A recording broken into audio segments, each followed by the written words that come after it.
बात करते हैं आज प्रिज्म के बारे में। तो प्रिज्म एक ट्रायंगुलर शेप का ऑब्जेक्ट होगा। यहाँ पर ए जो है उसे एंगल ऑफ रेफ्रेक्शन या इसको हम लोग एंगल ऑफ प्रिज्म भी बोलते हैं। अब यहाँ पर अगर देखें तो हमारे पास कुछ फॉर्मूले आते हैं। पहला जो आता है वो आता है R1 + R2 = A।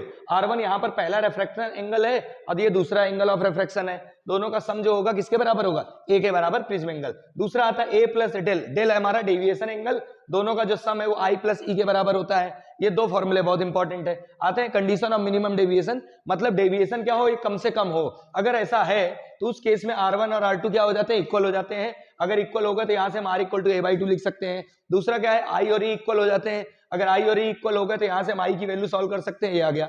Refractive index का सिंपल सा फॉर्मूला होता है sin A/ sin R। I और R की वैल्यू रखेंगे तो एक फॉर्मूला है। यही कंडीशन से आपके यहाँ क्वेश्चन पूछे जाएंगे 100%। दूसरा एक कंडीशन आती है, मान लो एक साइड क्या करते, बोले पॉलिश कर दिया है। इस केस में अगर एक साइड पॉलिश करते हैं तो एंगल ऑफ रिफ्रैक्शन जो R2 था वो क्या हो जाएगा? 0।